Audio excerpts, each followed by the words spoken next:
Welcome to our channel. Today we how to download Stripe charge reports for Shopify payouts, complete guide step by step clearly. To download Stripe charge reports for your Shopify payouts, begin by logging into your Stripe account. Navigate to the dashboard once you are logged in. On the dashboard, look for the Payments tab located in the left-hand menu. Click on the Payments tab to view all the transactions associated with your account. Next, you will want to set a date range for the charges you wish to report. To do this, use the date filter located at the top right corner of the Payments page. Select the desired start and end dates for the transactions you want to review. After setting the date range, review the displayed list of transactions. You can click on individual charges to see more details if needed. To download the charge report, locate and select the Export button on the page. The Export button usually appears either at the top right or the bottom of the transactions list.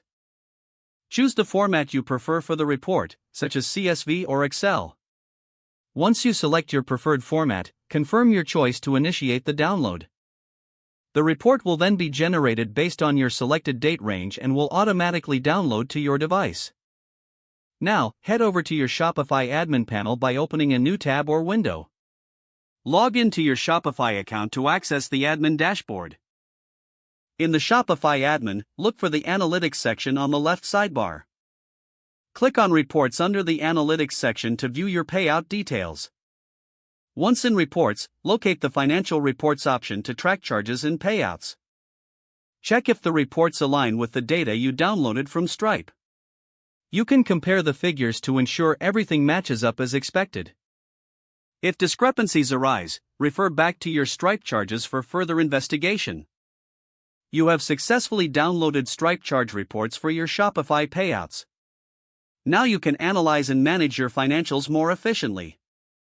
If the page does not load, refresh the browser or try again in a private or incognito window. Make sure you are using the correct email address, then retype it carefully to avoid small typos. If your password is not accepted, use the reset option and create a new strong password you can remember.